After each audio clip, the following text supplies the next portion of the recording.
Alors, je voudrais insister sur un point pour dire que je veux proposer des applications, mais il pourrait y avoir d'autres applications possibles. Vous m'entendez? Parce qu'un symbole peut avoir plusieurs significations. Nous allons, pour tous ces points, nous prendre des textes de la Bible et regarder ce que nous comprenons. Il y a peut-être d'autres choses que vous pouvez voir. Il y a à l'instant là, j'étais avec Michael qui me montrait un point que je n'avais pas vu par rapport au tableau, que je vais vous en parler. Donc, n'hésitez pas à m'en parler si vous voyez d'autres points, parce que je n'ai certainement pas tout vu, pour que nous puissions mieux comprendre et mieux voir l'importance de tout ce que Dieu nous dit aujourd'hui. Alors, la mer Rouge, il y a un test qui se passe devant la mer Rouge.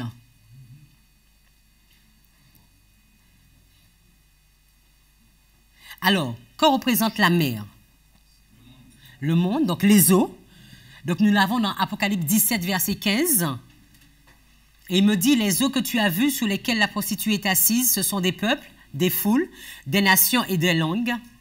Donc nous comprenons que Dieu a un chemin, un sentier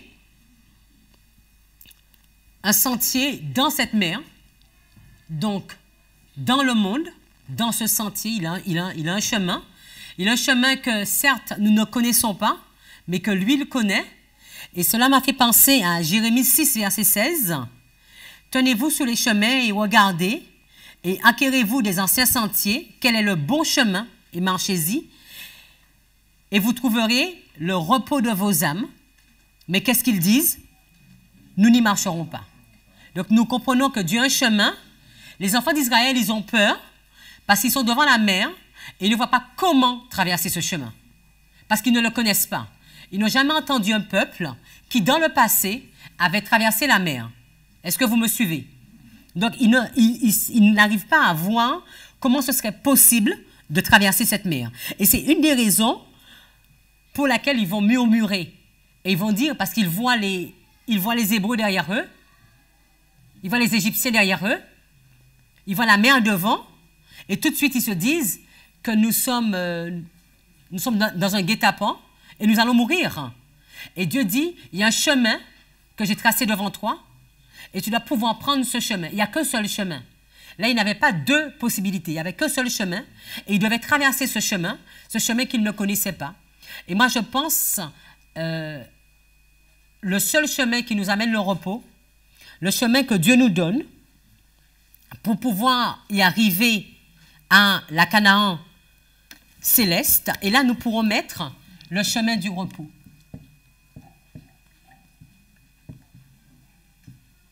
Et nous allons voir le nombre de fois que le repos va revenir dans cette histoire.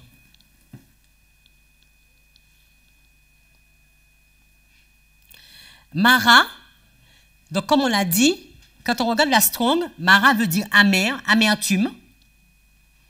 Qui avait obtenu le nom de Mara? Naomi. Elle s'appelait comment au début? Qui voulait dire gracieuse. Et là, elle va devoir commencer le processus de l'amertume qui va la conduire jusqu'où? Qui va la conduire jusqu'où? Oui, mais à la gloire, qu'on pourrait dire. Parce qu'il va pouvoir avoir Obed, pouvoir avoir cet enfant dans ses mains. D'accord? Et c'est le chemin qui... Alors, on pourrait voir que Mara, donc c'est l'amertume. Naomi va dire, Dieu m'a rempli d'amertume. Le Seigneur me ramène vide. Le Seigneur a témoigné contre moi. Le Tout-Puissant m'a affligé. Donc, elle décrit bien que cette affliction vient d'où? Vient de Dieu. Prenons Proverbe 27, verset 7.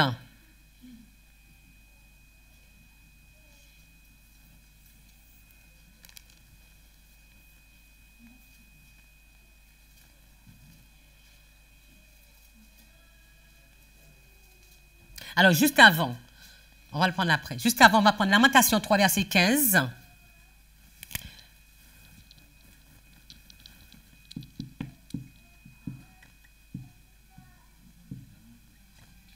Donc, on a vu que c'est de l'amertume.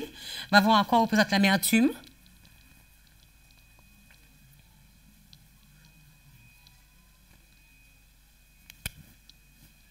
Lamentation 3,15, il m'a rempli d'amertume, il m'a enivré d'absinthe. Donc, on va dire l'amertume, c'est l'absinthe. Si vous regardez dans la Strong, c'est également du fiel. Ça vous fait penser à quoi? À quelle histoire? Jésus sur la croix, à qui on va donner à boire. Et qu'est-ce qu'il va faire? Il va cracher. Est-ce qu'il va murmurer? Non, il ne va pas murmurer. On le voit dans Matthieu 27, verset 34. On peut comprendre que c'est le chemin. Quand on commence le processus avec Dieu, c'est le chemin que Dieu nous impose. D'accord? C'est le chemin du désert, c'est un chemin qui est difficile, qui pourrait avoir un goût de fiel même, pénible, mais c'est quelque chose que nous devons avancer et sans murmurer. Et Proverbe 27, verset 7 nous dit, alors nous devons comprendre qu'à Mara, est-ce que le peuple accepte de boire cette eau? Non. Le peuple murmure et le peuple refuse. Et du coup, Dieu lui donne une eau comment? Une eau douce. Donc, est-ce que le test de l'amertume, il la passe? Non. Est-ce qu'on la voit? D'accord?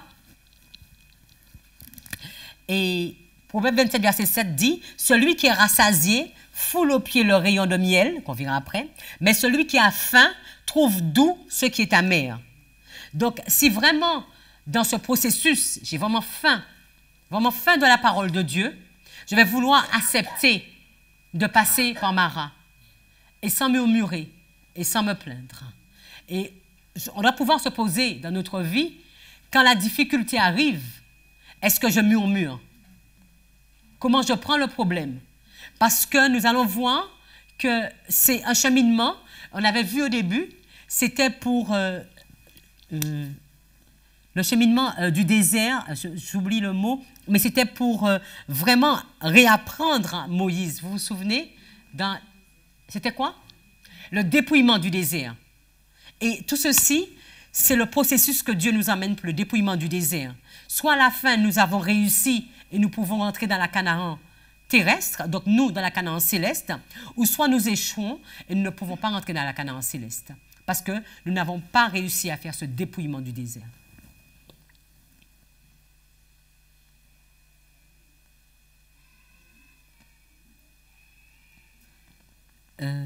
Alors, on va voir la manne. Donc, on a déjà vu cette notion du 45e jour de la sortie d'Égypte. Et ils vont murmurer contre Moïse et Aaron car ils ont faim.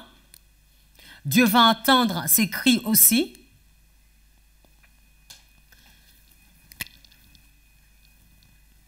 Nous pouvons voir la relation entre ici et ici.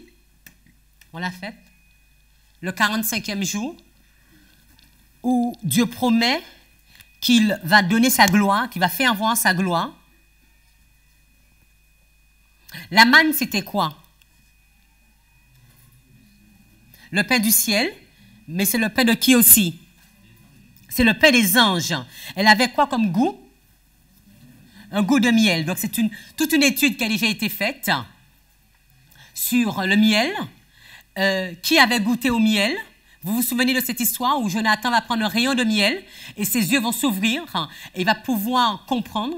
Et nous comprenons aussi que le miel, quand nous le mangeons, c'est le petit livre. C'est le petit livre qui est dans la main de l'ange.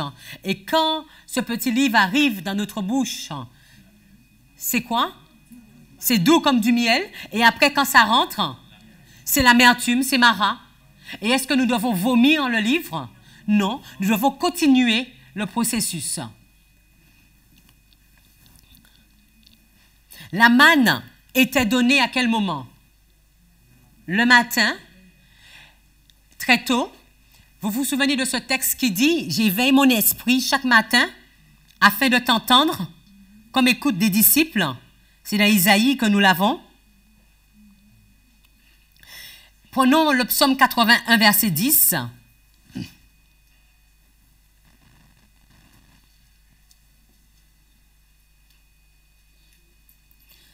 Psaume 81, verset 10 dit « Je suis l'Éternel, ton Dieu, qui t'ai fait monter du pays d'Égypte. Ouvre ta bouche et je la remplirai. » Et nous voyons que quand Ézéchiel va ouvrir la bouche, ou quand Jean va ouvrir la bouche, qu'est-ce qu'ils vont recevoir? Le livre. Et l'ordre qui est donné, c'est de manger ce livre. C'est la même chose qui nous est demandé aussi, c'est de manger ce livre qui a ce goût de miel. Et nous devons, est-ce que nous devons faire une provision ou bien est-ce que c'est quelque chose, c'est un repas quotidien? C'est un repas journalier que nous devons prendre chaque jour. Cela nous fait penser à la prière dans Luc 11, verset 3. Dans la prière, qu'est-ce qu'il était dit? Donne-nous chaque jour notre pain quotidien. Donc, Dieu avait donné une quantité suffisante. Il ne faut pas être boulémique non plus. Et la quantité suffisante, c'était 1 homère. C'était 2 litres par personne. Tu as pris la citation? CET 208.1. Le Seigneur dota son Église de capacités de bénédiction, afin qu'elle présentât au monde une image de sa propre suffisance et que son Église puisse être complètement en lui une représentation continuelle, même dans le monde éternel, des lois qui sont élevées que les lois terrestres. Son Église doit être un temple construit d'après les similitudes divines et l'architecte angélique amena son roseau doré du ciel pour que chaque pierre puisse être équarrie et taillée dans la mesure divine et polie pour briller comme un emblème céleste, éclairant dans toutes les directions les rayons éclatants du soleil de justice. L'Église doit être nourrie de la manne céleste et être gardée sous la seule garde de sa grâce. Vêtue de toute l'armure de lumière et de justice, elle entre dans son dernier conflit. Les scories, les matériaux inutiles devront être consumés et l'influence de la vérité témoigne au monde de son caractère sanctifié et inoublié. La manne a été donnée pendant 40 ans. C'était le seul aliment que Dieu autorisait à son peuple. Et ils ont dû manger de cette manne jusqu'à ce qu'ils entrent dans la Canaan terrestre. Nous comprenons que le petit livre, la parole de Dieu, la prophétie que Dieu nous dévoile, c'est le seul livre que nous pourrons manger. Et que nous devrions manger de cette nourriture jusqu'au moment où nous pourrons rentrer dans la Canaan céleste. Mais malheureusement, beaucoup d'entre nous, pendant que nous cheminons sur cette terre, nous allons trouver que c'est un aliment qui nous dessèche. Parce qu'elle est trop répétitive, c'est toujours la même chose. Et comme les enfants d'Israël, parfois nous voulons du changement. Nous voulons d'autres choses. Mais c'est Dieu qui impose et c'est la seule nourriture qu'il demande. Si nous voulons avancer, nous devons manger la manne. Et nous devons la manger chaque jour. Je ne peux pas me dire que j'étudie aujourd'hui et que demain je n'étudie pas. C'est une étude quotidienne que je dois faire. Et pour le sabbat, Dieu a prévu quelque chose de particulier. Il prévoit que pour le vendredi, que nous puissions prendre 2 parts et que le sabbat, il nous aidera à mastiquer ces 2 parts. Mais c'est chaque jour que nous devons prendre la part dont nous avons besoin. Nous verrons la différence avec les cailles qui sont en opposition avec la manne, et les cailles ont été données une seule fois, mais en très grande quantité, et que comment le peuple s'est comporté face à cette opulence. Alors, nous allons continuer avec Massa et Meriba.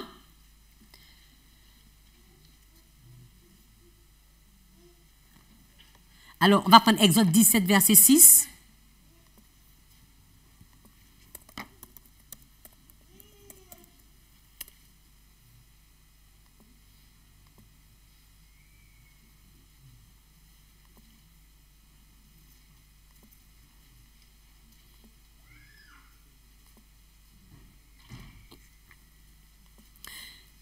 Pour Massa, il nous est dit, donc on comprend que dans la Strong, c'est la Strong 48009. Alors, Meriba veut dire tentation, épreuve, contestation, querelle. C'est la Strong 4532. Massa. Et Meriba, la 4809, veut dire contestation, querelle.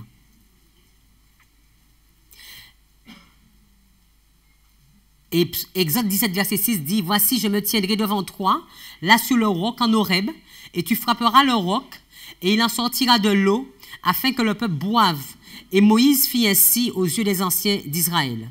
Quand nous regardons au psaume 95, le verset 8, il nous est dit, « N'endurcissez pas votre cœur comme à la contestation et comme au jour de la tentation dans le désert. Lorsque vos pères m'ont tenté, m'ont éprouvé et ont vu mes œuvres. Pendant 40 ans, j'ai été attristé par cette génération et j'ai dit, c'est un peuple dont le cœur s'égare et ils n'ont pas connu mes chemins, auxquels j'ai juré dans ma colère, ils n'entreront pas dans mon repos. » D'accord? Donc là aussi, on voit que ce peuple n'est pas rentré dans le repos. De même que là, ils ne voulaient pas aller dans le chemin du repos, mais ils ne sont pas rentrés dans son repos. Pourtant, Dieu leur a donné à boire, mais ils ne sont pas rentrés dans ce repos. Et le repos représente le sabbat. Et ça correspond au nombre 4, qui est également le 4e commandement, qui nous parle du sabbat de l'Éternel.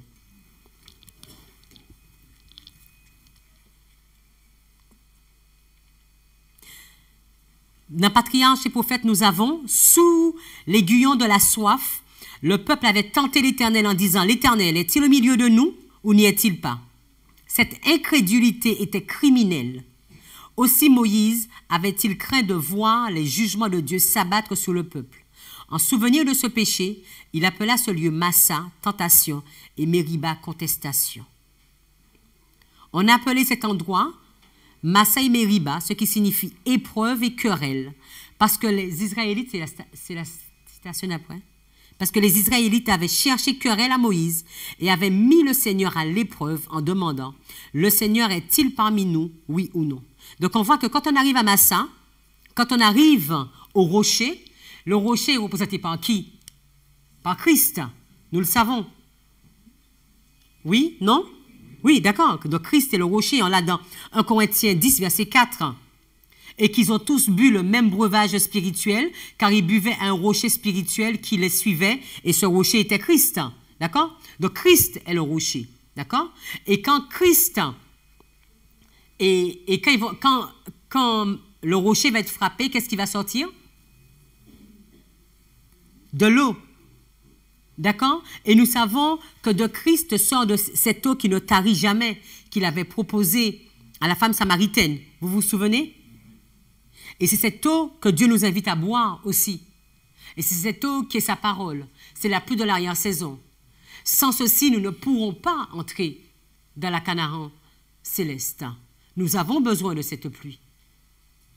Nous avons besoin d'accepter cette pluie, mais sans contestation, sans murmure. Accepter le chemin, accepter la direction que Dieu nous propose. Non pas celle que nous voulons, mais celle que Dieu nous donne. Jésus disait, je ne suis pas venu faire ma volonté, mais la volonté de celui qui m'a envoyé. Nous devons nous imposer ce travail à ce que notre volonté soit soumise à la volonté de Dieu. Donc là, on voit le repos.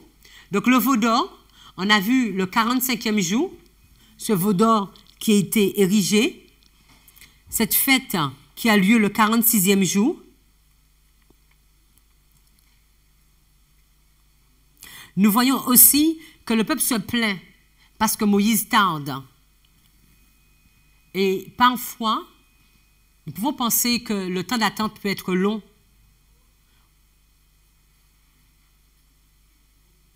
Alors que c'est le temps d'épreuve que Dieu nous accorde.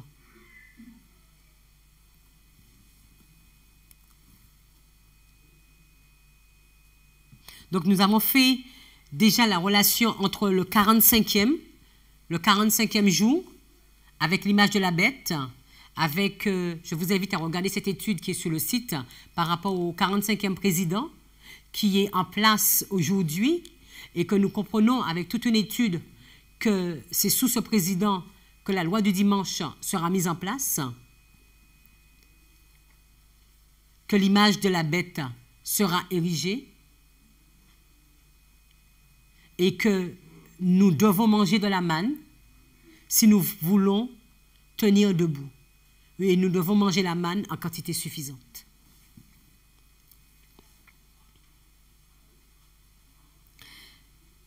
Ces 45 jours, c'est le temps qui est accordé pour qu'un peuple se lève, mais c'est également le temps où nous voyons un peuple qui tombe.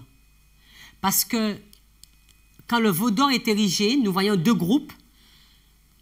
Les Lévites qui décident de suivre Dieu, mais tout un peuple qui décide de suivre, d'aller dans l'adoration à un faux Dieu.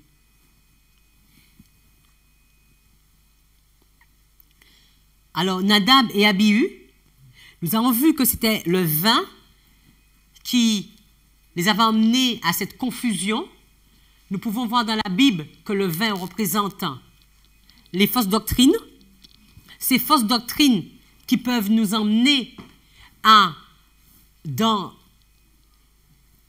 la partie sacrée du sanctuaire, à offrir un faux culte à Dieu.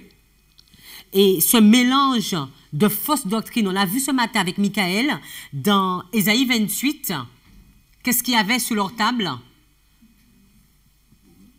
Du vomi, mais qui était dû à quoi? Parce que ça n'était enivré au préalable.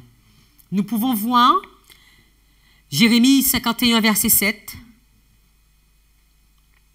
Nous allons prendre Jérémie 51, 7 et Apocalypse 14, verset 8. Donc nous voyons que cette action est faite par des sacrificateurs, des prêtres, des hommes choisis par Dieu qui vont apporter un feu profane dans la maison de Dieu. Alors Jérémie 51, 7, Babylone était dans la main de l'Éternel une coupe d'or qui enivrait toute la terre. Les nations ont bu de son vin, c'est pourquoi les nations ont été comme en délire. Et Apocalypse 14, 8 nous dit, et un autre second ange suivit en disant, elle est tombée, Babylone la grande, qui a abreuvé toutes les nations du vin de la fureur de son impudicité. Et dans la tragédie des siècles, tu l'as? 419.1. Il est dit, le grand péché imputé à Babylone, c'est d'avoir fait boire à toutes les nations du vin de la fureur de son impudicité. Cette coupe enivrante qu'elle offre au monde représente les fausses doctrines héritées par elle en courtisant les grands de la terre. L'amour du monde a dénaturé sa foi et l'Église déchue exerce à son tour sur ce dernier une influence néfaste en enseignant des doctrines directement opposées aux déclarations les plus explicites de cette écriture. Mes amis, quand dans nos églises nous faisons des partages de chair, qu'est-ce que nous pouvons donner comme message? Combien de fausses doctrines qui arrivent du haut de la chair? Combien de doctrines qui ne sont pas approuvées par la Bible ou par l'esprit de prophétie? Mais comme cela vient de nos anciens, de nos pasteurs et de nos responsables, nous les prenons parce que ce feu venait directement de Nadab et d'Abihu, des responsables, des sacrificateurs. Peut-être que les hommes n'étaient même pas capables de voir ce feu. Mais Christ, lui, il l'a vu. Lui, il l'a reconnu. Et ça a été quoi pour eux? La mort immédiate. Mais qu'est-ce qu'il avait été demandé à Aaron? De ne pas pleurer sur la condition de ces hommes. Parfois, nous pleurons sur la condition de nos responsables qui sont conscients qu'ils prennent du vin de Babylone et qu'ils l'amènent dans l'Église. Tout ceci arrive parce que nous ne mangeons pas la quantité de manne suffisante chaque jour et nous ne sommes pas capables de reconnaître l'erreur de la vérité. Aujourd'hui, nous voyons complètement un mélange dans nos églises entre le profane et le sacré. Aussi bien au niveau de l'adoration, mais dans tout, c'est même pas la peine de lister. Nous avons dans tout. Vous savez que, ne serait-ce que ce texte que nous connaissons par rapport à la tenue vestimentaire, ce qui avait été demandé à Aaron, il avait été demandé à Aaron que quand il montait par les degrés, que Dieu ne voulait pas voir sa nudité. Et c'était quoi sa nudité? Puisque c'était une grande robe qu'il avait. D'accord? Donc c'était ses jambes. Et nous nous permettons de monter en présence de Dieu, surtout nous les femmes, habillées comme nous voulons. Nous nous permettons de faire tout ce que nous voulons aujourd'hui. Mais nous disons que c'est Dieu qui voit au cœur. Mais dans sa bonté, Dieu ne nous tue pas sur place. Et c'est une grâce pour nous. Parce qu'il veut que nous revenions à lui.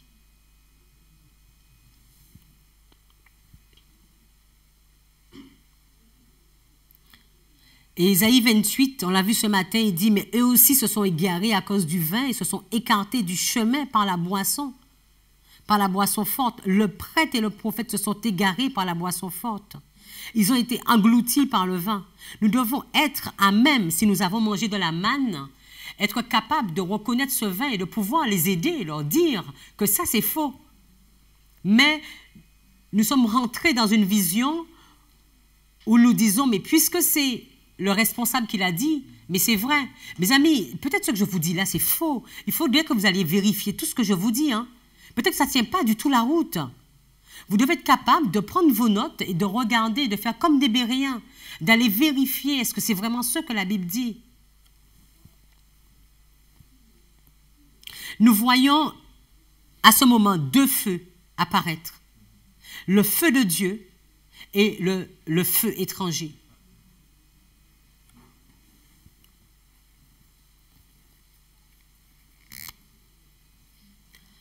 Tabéra, nous voyons également, alors là on va mettre le vin, on va mettre les fausses doctrines.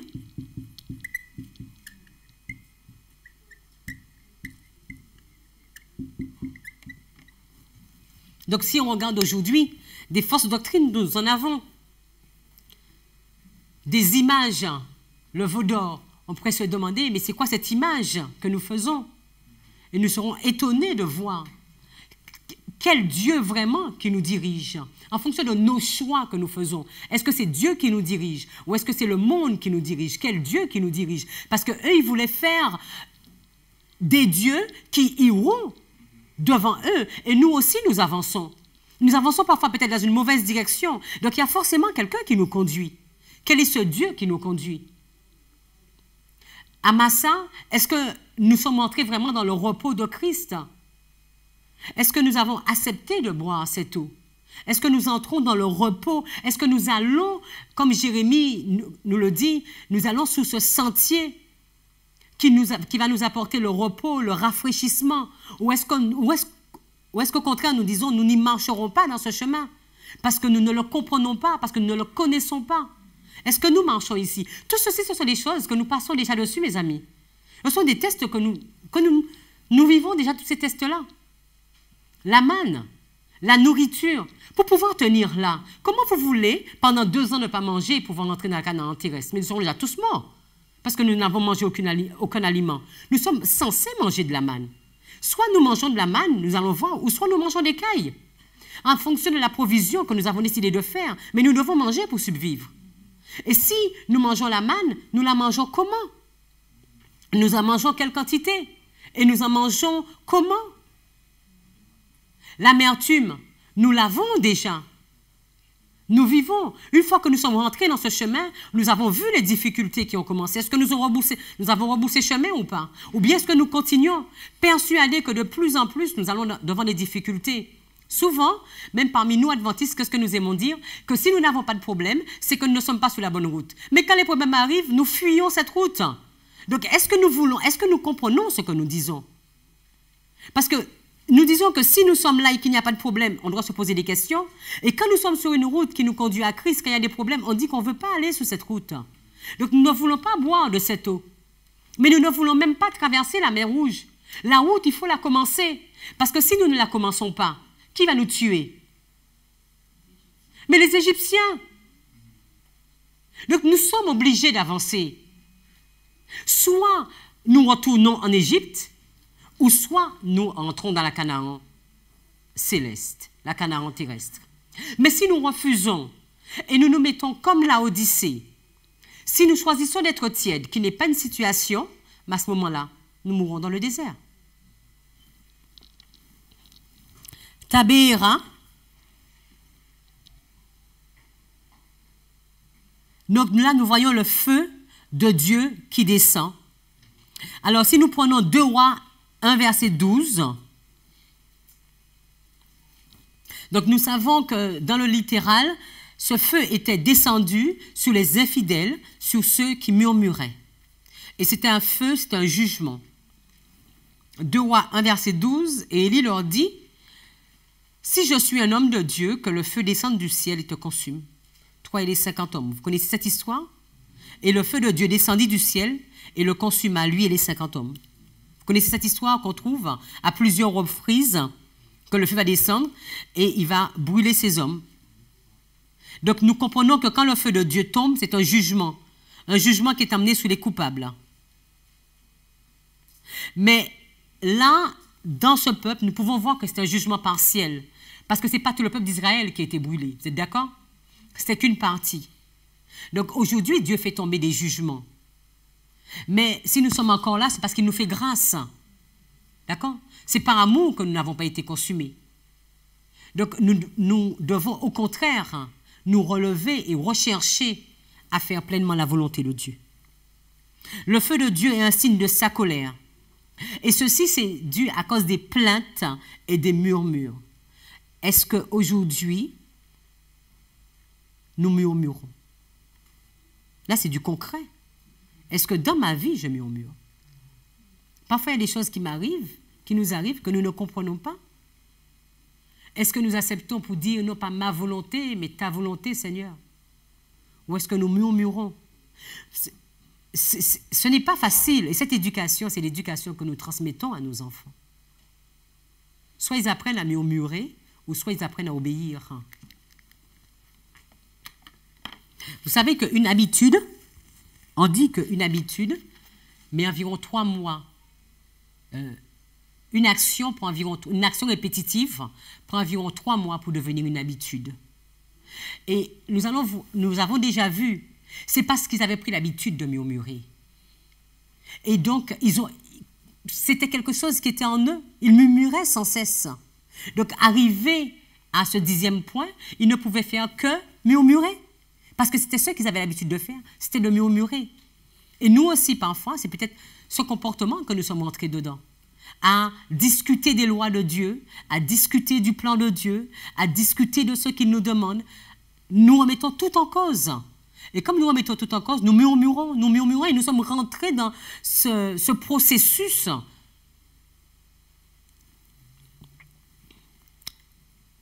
L'écaille.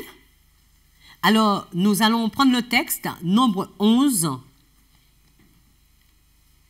verset 13, puis les versets 18 à 20.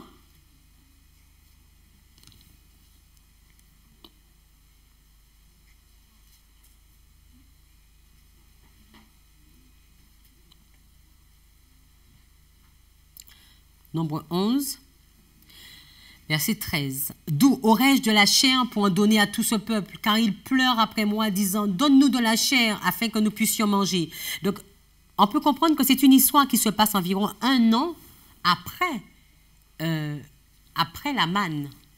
D'accord? Parce que c'est une histoire qui a lieu quelque temps avant ce test, et nous savons que cette période est sous 2 ans. Donc, ce n'est pas du tout cette même histoire. Verset 18. « Et tu diras au peuple, sanctifiez-vous pour demain et vous mangerez de la chair, car vous avez pleuré aux oreilles du Seigneur, en disant, qui nous donnera à manger de la chair? Car nous étions bien en Égypte. C'est pourquoi le Seigneur vous donnera de la chair et vous en mangerez. Vous n'en mangerez pas 1 jour, ni 2 jours, ni 5 jours, ni 10 jours, ni 20 jours, mais même 1 mois entier, jusqu'à ce qu'elle vous sorte par les narines et que vous en soyez dégoûtés, parce que vous avez méprisé le Seigneur qui est au milieu de vous et que vous avez pleuré devant lui disant, pourquoi sommes-nous sortis d'Égypte? » Donc là, Dieu va leur dire que vous n'allez pas manger juste pendant 1 jour, mais pendant 30 jours. Et ils vont manger cette chair. On va continuer au verset 31.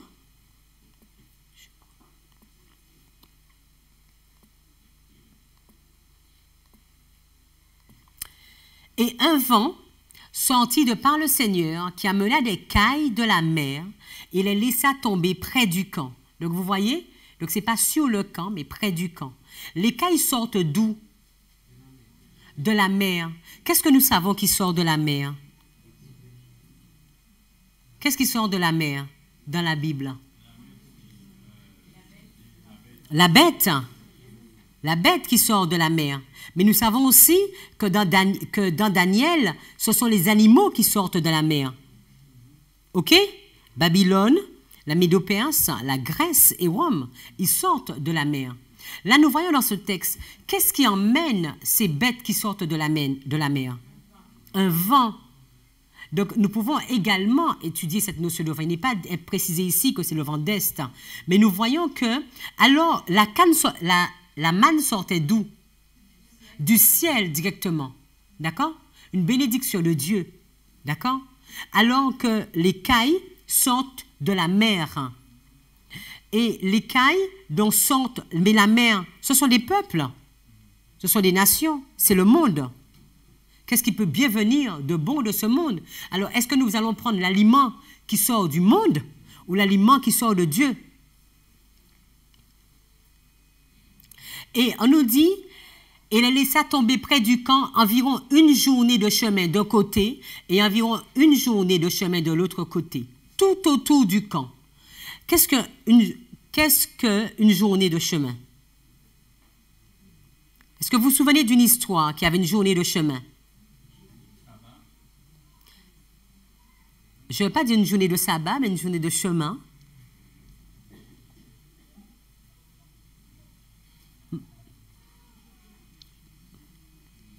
Est-ce que vous avez une histoire? On peut regarder dans Luc 2, verset 44.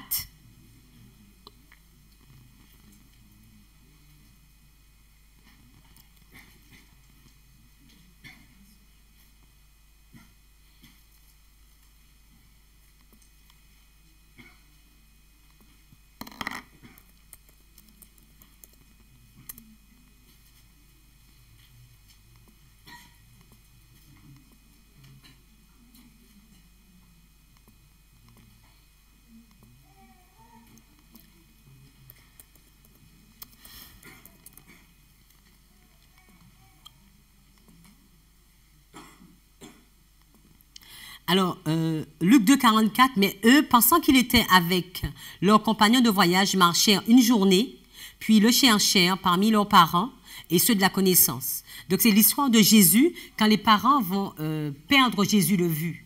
Donc, nous pouvons voir qu'une journée de marche, c'est la distance que nous mettons pour perdre Jésus de vue. Mais nous pouvons voir également qui avait marché une journée de marche et qui avait demandé la mort. Élie. Élie avait marché une journée et il avait demandé la mort. Et eux, quand ils ont demandé la caille, ils ont demandé la mort. Parce que pendant que la caille était encore dans leur bouche, qu'est-ce qui s'est passé? Ils sont morts. Donc nous voyons que cette nourriture qu'ils voulaient, parce qu'ils voulaient de cette nourriture, parce qu'ils disaient, pourquoi ils voulaient de cette nourriture? Pourquoi ils voulaient de cette nourriture? Ils en avaient marre de manger de la manne, c'est sûr, mais pourquoi? Parce qu'ils se souvenaient de la viande d'Égypte. Ils n'avaient pas oublié. Le travail d'oubli, d'effacement que Dieu voulait faire, eux, ils n'en voulaient pas. Et eux, ils se souvenaient de leur passé. Ils se souvenaient de ce qu'ils avaient mangé en Égypte et ils voulaient manger de cet aliment. Mais ils ne se rendaient pas compte que ce n'était pas l'aliment du ciel. Ce n'était pas l'aliment qui pouvait les permettre d'aller dans la Canaan terrestre. Parce que cet aliment allait forcément les tuer parce qu'ils allaient être en mauvaise santé. Et de même aussi, nous demandons autre chose. Parfois, nous voulons un autre message.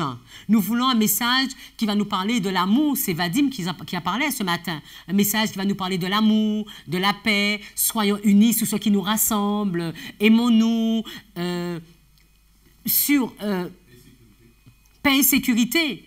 Je ne dis pas que ce ne sont pas des choses qui sont bonnes, d'accord? Mais ce n'est pas le message de la vérité présente que Dieu veut donner à son peuple.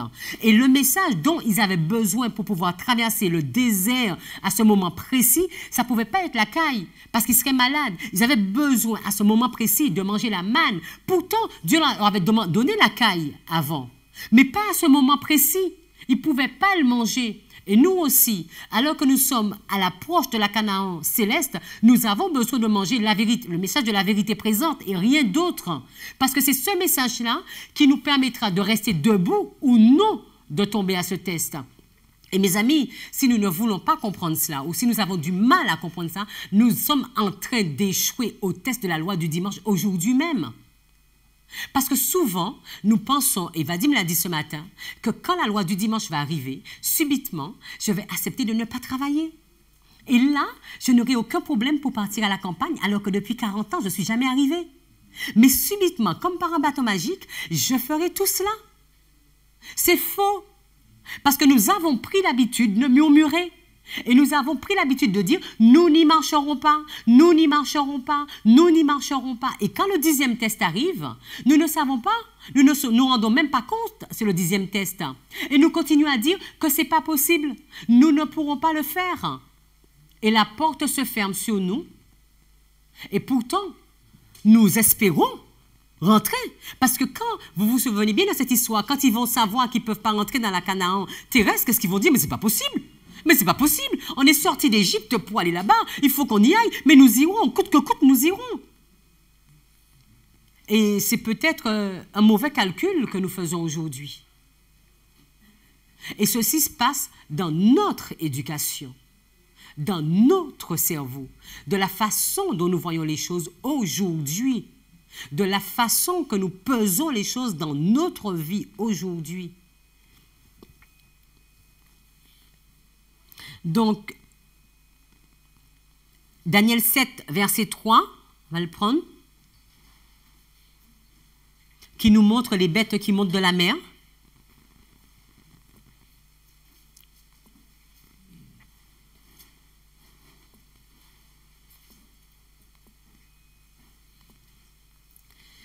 Et 4 bêtes montèrent de la mer, différentes l'une de l'autre. Le premier était comme le lion et avait des ailes d'aigle.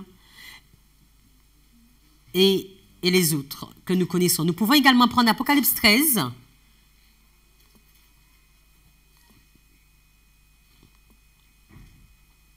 Apocalypse 13, le verset 1. Et je me tins debout sur le sable de la mer, et je vis monter de la mer une bête ayant 7 têtes et 10 cornes, et sous ces cornes 10 couronnes, et sous ces têtes un nom de blasphème. Et nous continuons, et la bête que je vis était comme un léopard, ses pieds étaient comme des pieds d'un ours, et sa gueule était comme la gueule d'un lion. Et le dragon lui donna sa puissance, son trône et une grande autorité. Donc c'est une étude que nous avons déjà beaucoup faite sur tous ces points, sur le dragon qui donne tout ceci à la bête et sa grande autorité. Et après, quand nous continuons, nous allons voir que cette seconde bête qui monte de la terre, elle va faire comme la première bête qui sortait de la mer. D'accord? Donc, si nous avons pris l'habitude de manger à ces aliments, ces fausses doctrines et ces aliments qui sortent de la mer, nous n'aurons aucun problème pour pouvoir suivre la bête qui sort de la terre, et quand elle va nous imposer de ne pas acheter ou de ne pas vendre, mais nous allons faire que continuer à suivre celui que nous avons toujours suivi, n'est-ce pas? Vous pensez que nous allons changer à la dernière minute? En tout cas, ce ne fut pas le cas pour les enfants d'Israël. Et tout ceci nous sert à nous qui vivons à la fin des temps. Donc Dieu est en train de nous montrer les 10 tentations, et ce sont les 10 tests que malheureusement parfois nous faisons passer encore à Christ aujourd'hui. PP 359.2.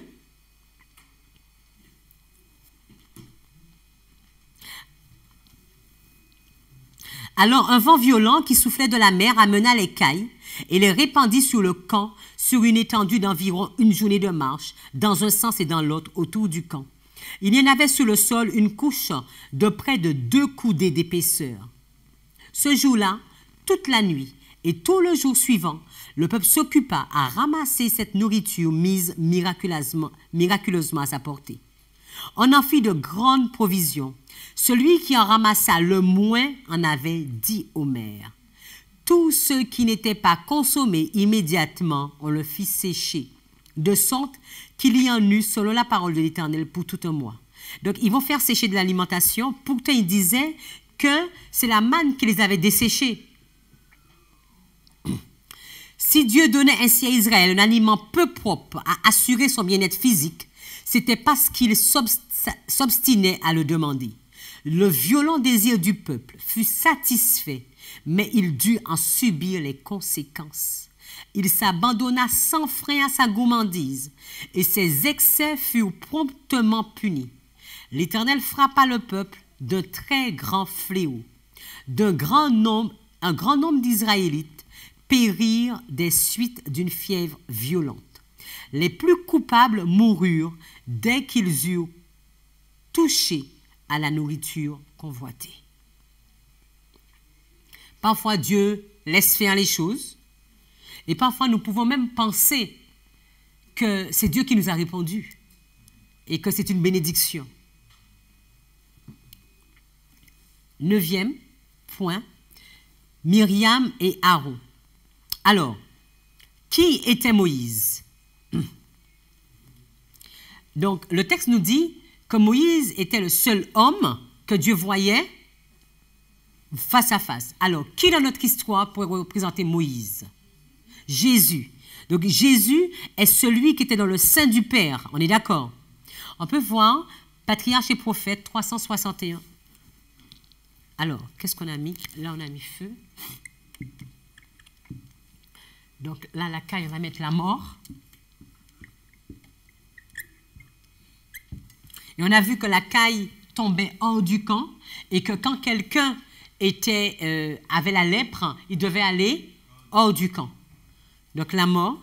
Donc, là, on fait Myriam. Donc, là, on va dire Moïse. C'est un type de Jésus. On est d'accord?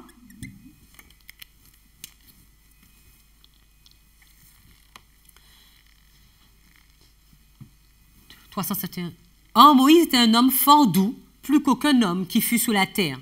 Il supporta leur accusation avec un silence résigné. C'est ce qui lui avait valu de la part de Dieu une mesure de sagesse supérieure à toute autre. L'humilité et la longanimité qui lui permettaient de supporter patiemment l'incrédulité, les murmures du peuple, ainsi que l'orgueil et l'envie de ceux qui auraient dû être ses collaborateurs les plus dévoués. Ces vertus, il les avait acquises durant les années de labeur et d'attente qu'il avait passées au pays de Madian. Vous vous souvenez, au pays de Madian, c'était les 40 ans dans le désert. Il avait appris cette patience pour pouvoir conduire ce peuple rebelle. Nous pouvons voir le parallèle avec Jésus pendant les 40 jours dans le désert. Alors, Myriam et Aaron sont des frères de Moïse. On est d'accord? Alors, pour voir le point où Jésus représente Moïse, on peut regarder dans Matthieu 12, verset 50.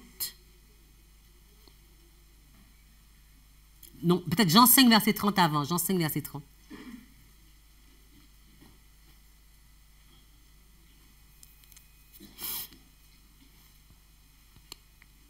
Et je pense qu'il y a d'autres textes qui en parlent mieux. Hein. Jean 5, verset 30. Je ne peux de moi-même rien faire, je juge selon ce que j'entends, et mon jugement est juste, parce que je ne cherche pas ma volonté, mais la volonté du Père qui m'a envoyé. De même que Moïse ne cherchait pas à faire sa volonté, mais la volonté de Dieu. Alors, qui sont les frères et les sœurs de Christ? Qui est le frère et la sœur de Christ? De qui représente Moïse? Qui représente Aaron et Myriam? On peut voir Matthieu 12, verset 50.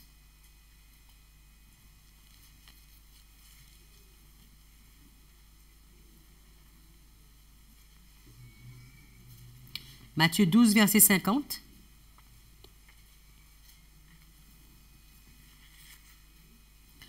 Car quiconque fera la volonté de mon Père qui est au ciel, celui-là même est mon frère et ma sœur et ma mère. Donc, on comprend que Aaron et Myriam sont des proches parents de Christ et ils font la volonté de Christ. Est-ce qu'on est d'accord? Oui ou non? Oui. Alors, Myriam, on va dire qu'elle représente qui? Myriam, c'est sa sœur, d'accord? Très bien. Mais elle est une femme Qu'est-ce qu'une femme représente, est représentée dans la Bible? Une église. Une église. Mais Myriam, qu'est-ce qu'elle va faire? Elle va murmurer. Et comme elle va murmurer, qu'est-ce qu'elle va avoir comme conséquence? La lèpre. Et quand on avait la lèpre, qu'est-ce qu'il fallait faire? Isoler du camp, mais quoi aussi? Se purifier. Et c'était comment? Comment on devait faire pour se purifier? Donc, rester les 7 jours, mais se laver les vêtements. Qui a un vêtement qui doit être lavé? Laodicée, non? Laodicée n'a pas un vêtement? Oui. Oui. Alors, on va regarder dans Apocalypse 3.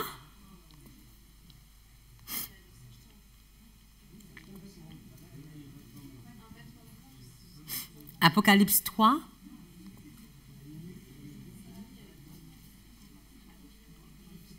Alors, verset 17.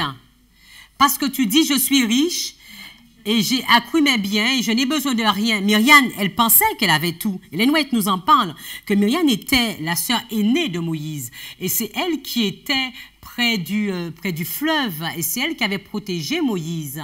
Donc, elle pensait même qu'elle avait un certain droit sur Moïse parce qu'elle était la sœur aînée. Et Laodicée pense qu'elle n'a besoin de rien. Et tu ne sais pas que tu es malheureux, misérable, pauvre, aveugle et nu. Je te conseille d'acheter de moi de l'or éprouvé par le feu, afin que tu sois riche, et des vêtements blancs, afin que tu sois vêtu. Quand on avait la lèpre, il fallait partir, mais il fallait se laver les vêtements, obtenir ce vêtement blanc pour revenir dans le camp. Et c'est ce que Laodicée a besoin. Laodicée a besoin de... Parce que Dieu nous dit, souviens-toi d'où tu es tombé et reviens. Dieu voit l'état de l'Église. Et Dieu attend, il attend un réveil, il attend que ce peuple se repente. Et c'est pour cela qu'on voit qu'il est en train d'attendre, pendant ce temps d'attendre, il est en train d'attendre Myriam, il est en train d'attendre Laodicée, mais il n'attendra pas toujours, parce qu'il a délimité le temps d'attente qui sera juste de 7 jours. On pourra faire une étude dessus qui sera, il ne me reste que 7 minutes, qu'on ne va pas rentrer dedans, mais on peut voir que Dieu, on peut voir la patience et la bonté de Dieu pour chacun de ses enfants. Parce qu'il aurait pu juste dire, il aurait pu tuer Myriam, comme ce fut le cas de Nadab et Abihu. D'accord? Mais il y a une grâce qui est accordée. Est-ce que vous le voyez? Alors, Aaron. Qui représente Aaron?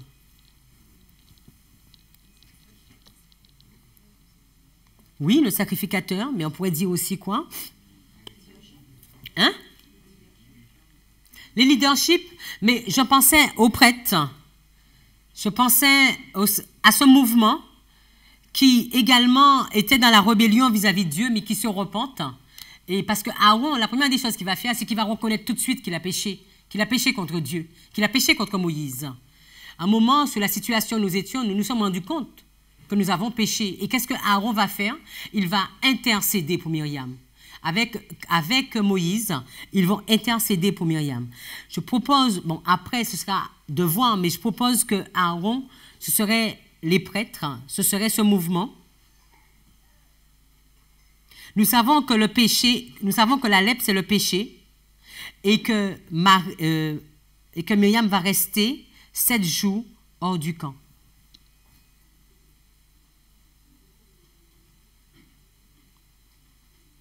Donc, alors qu'elle représente la Odyssée, elle est souillée, et pendant ce temps, elle doit faire des actions. Elle doit comprendre le plan de Dieu. Elle doit accepter aussi le rôle de Moïse. Et elle doit être prête à se purifier et à rejoindre. Et je ne l'ai pas noté, mais il y a un texte où Ellen White en parle de cette situation. Et dit que c'était vraiment un exemple, l'exemple de Myriam devait être un exemple pour le peuple, pour qu'il puisse se rendre compte que c'est Dieu qui avait mis cette organisation en place et que c'est Dieu qui avait choisi ainsi. Et nous devons aussi accepter le fonctionnement, la façon que Dieu fait. Parce qu'on pourrait se dire que c'est vrai, il y a Christ, il y a ces enfants que Dieu appelle, on a vu que c'était les langues balbutiantes. Et parfois, on entend, mais pourquoi ce message ne vient pas de l'Église? Pourquoi ce message vient des bouches balbutiantes? Pourquoi ce message vient de d'autres personnes, des personnes qui ne sont pas qualifiées? Mais là encore, nous devons voir que c'est Christ qui qualifie, c'est Christ qui choisit, et que nous devons simplement accepter d'être à notre place et de remplir la fonction pour laquelle Dieu nous a mandatés. C'est celle-ci?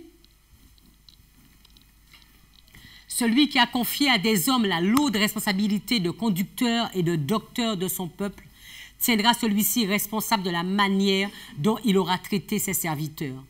Nous devons honorer ceux que Dieu a honorés.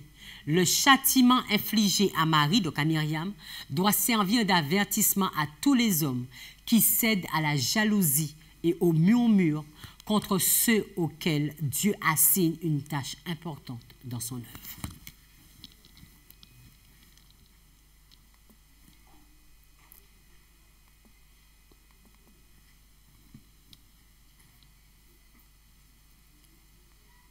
Alors, donnez-moi une petite minute.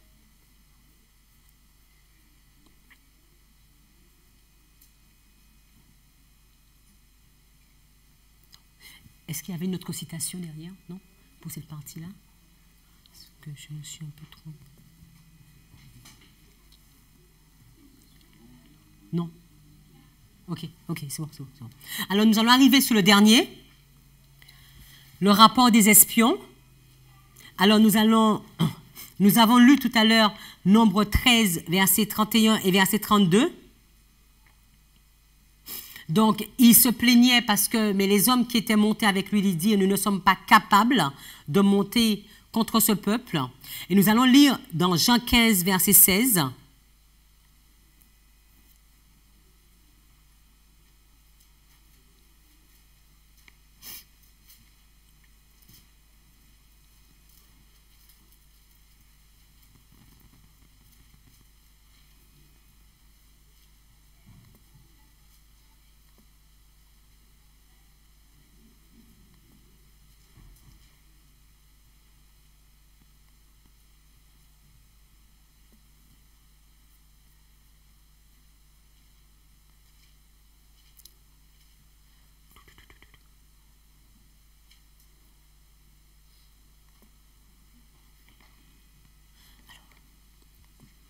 Donc nous voyons Jean 15, verset 16. « Ce n'est pas vous qui m'avez choisi, mais moi, je vous ai choisi, je vous ai établi, afin que vous alliez et que vous portez du fruit, et que votre fruit demeure, afin que ce que vous demanderez au Père en mon nom, il vous le donne. » Donc nous voyons bien que Dieu, il sait et il savait que le peuple n'était pas capable d'y aller tout seul.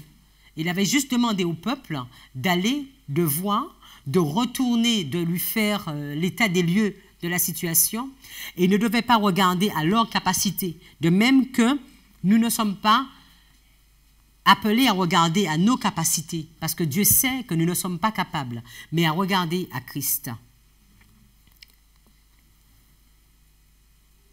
La dernière citation pour les Hébreux. « Les 2 espions fidèles mangèrent des raisins d'escol, alors que les 10 qui avaient été lâches et rebelles périrent dans le désert. Chacun reçut selon sa foi. Les incrédules, en ce qui les concernait, virent leur crainte s'accomplir. Malgré les promesses de Dieu, ils déclarèrent impossible la conquête de Canaan et n'y entrèrent pas. Ceux, en revanche, qui s'étaient confiés en leur libérateur, plutôt que de regarder aux difficultés du chemin, avaient pris possession de la terre promise. C'est par la foi qu'ils avaient conquis des royaumes, échappé aux tranchants de l'épée, triomphé de la maladie, montré leur vaillance à la guerre, mis en fuite des armées d'ennemis. La victoire par laquelle le monde a été vaincu, c'est notre foi. Et si nous voulons remporter la victoire, mes amis, c'est par la foi et par la foi seule que nous pourrons vaincre aujourd'hui.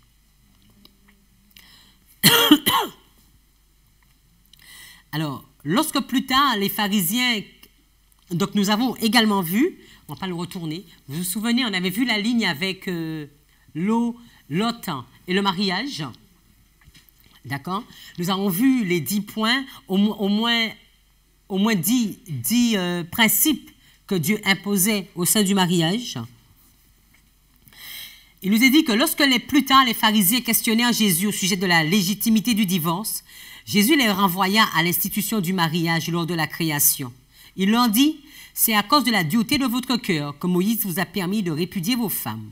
Au commencement, il n'en était pas ainsi. » Jésus rappela les jours bénis du Jardin d'Éden, où Dieu avait déclaré que tout était bon. C'est alors que le mariage et le sabbat furent institués. Ces deux institutions jumelles étaient destinées à la gloire de Dieu et au bien de l'humanité. En unissant le couple saint et en disant « L'homme quittera son père et sa mère et s'attachera à sa femme, ils deviendront une seule chair. » Le Créateur énonça la loi du mariage pour les enfants d'Adam jusqu'à la fin des temps. Ce que le Père éternel lui-même avait déclaré bon était la loi assurant la plus haute bénédiction pour l'homme et son développement. Je sais que c'est un sujet très particulier et je ne veux pas rentrer dans cette controverse par rapport au divorce et par rapport au mariage, mais je veux juste montrer qu'il y a des étapes que nous échouons continuellement et que peut-être que pour nous, puisque nous sommes dans un monde qui nous le permet, nous ne voyons pas le péché que nous pouvons faire contre Dieu. La loi de Dieu, chemin du bonheur, avant la destruction de l'ancien monde par le déluge, ses habitants n'étaient que corruption, des péchés et délits de toutes sortes prévalaient. La condition du monde actuel atteint rapidement le stade où Dieu dira, comme autrefois, « Mon esprit ne restera pas toujours sous l'homme », c'est ce que nous avons vu. Et nous allons voir que Dieu a donné le sabbat aux hommes comme un signe entre lui et eux, comme un test de leur loyauté à son égard. Ceux qui, après avoir reçu la lumière sous la loi de Dieu, continuent à désobéir et à exalter les lois humaines au-dessus de la loi de Dieu, pendant la grande crise à laquelle nous allons être confrontés, recevront la marque de la bête. Il nous dit que si nous continuons à désobéir aux lois de Dieu et à exalter les lois des hommes, que nous verrons demain, mais nous recevrons cette marque. Le sabbat sera le grand test de loyauté, car c'est le point de vérité spécialement controversé. Quand le test final sera présenté aux hommes, alors la ligne de démarcation sera tirée entre ceux qui servent Dieu et ceux qui ne le servent pas. Il est dit, d'une part, l'observation du faux jour de repos, conformément à une loi de l'État opposée au 4e commandement, constituera le vœu de l'allégeance à un pouvoir qui est en opposition à Dieu. L'observation du vrai jour de repos, selon la loi de Dieu, sera une preuve de fidélité au Créateur. La loi méprisée, c'est lorsque la religion du Christ est le plus dédaignée, lorsque sa loi est le plus méprisée, que notre zèle doit être le plus fervent et notre courage et notre fermeté d'autant plus impassibles. Défendre la vérité et la justice lorsque la majorité nous abandonne. Soutenir les combats du Seigneur lorsque les champions se font rares. Tel sera notre test. En ce temps-là, nous devons nous montrer d'autant plus brûlants que les autres sont plus froids, d'autant plus courageux qu'ils sont plus courts, d'autant plus loyaux qu'ils sont plus infidèles. Puissions-nous être vraiment de ces hommes. Je n'ai plus le temps. Je voulais vous montrer sur une ligne, parce que quand on peut tracer la ligne, vous savez, la ligne de Moïse avec le temps de ténèbres, l'accroissement de la connaissance, avec la formalisation du message, le message du premier ange, le message du second ange, le message du deuxième ange. Et nous pouvons les placer, nous pouvons voir ces 10 points. Parce que si nous regardons, nous allons voir, il y a également 10 balises à ce niveau-là, 10 points. Si nous faisons exemple de l'augmentation de la connaissance, une balise, nous allons voir qu'il y a 10 points qui nous emmènent jusqu'au message du troisième ange, qui est le test, là aussi pour nous. Donc nous pouvons encore, là, mais on n'aura pas le temps de le faire, de voir sous cette ligne que où nous en sommes sur tous ces différents points et pouvoir choisir en tout cas d'être des héros alors que tout le monde tombe. De savoir que cette route, ce n'est pas une route facile, c'est une route très difficile qui nous demande beaucoup de privation, beaucoup de renoncement, beaucoup de renoncement, elle n'a pas été facile pour les Israéliens, elle n'a pas été facile pour Caleb et Josué, mais elle a été possible. Et si nous voulons, cette route sera possible pour nous. Mais nous devons apprendre à obéir, à ne pas murmurer et à faire la volonté de Dieu et non pas notre volonté. Nous allons prier.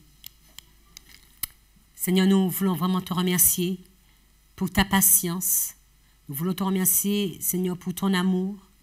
Nous voulons vraiment te remercier pour le plan de la rédemption, pour le pont que tu as mis, pour ta main que tu nous tends, pour le chemin que tu nous montres, pour le sentier sur lequel tu as tracé. Seigneur, nous n'avons pas d'excuses et nous n'avons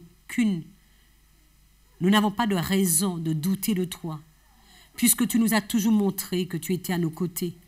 Et ta servante nous dit, notre plus grand malheur, c'est d'oublier comment tu nous as conduits dans le passé. Et Seigneur, nous pouvons voir à quel point tu nous as conduits, à quel point tu nous aimes. Tu nous as dit que tu ne nous abandonneras pas, tu ne nous laisseras pas et tu nous le démontres. Mais souvent nous doutons et nous doutons parce que nous voyons les lois de ce monde. Nous voyons la réalité de cette vie. Et nos yeux nous font peur et nous pensons que ce n'est pas capable. Nous ne sommes pas capables et que ce n'est pas possible.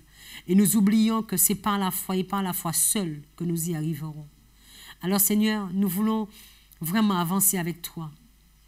Tu nous connais, tu connais nos cœurs, Seigneur. Et je voudrais prier pour tous ceux qui veulent encore dire ce soir, Seigneur, aide-moi, aide-nous à avancer.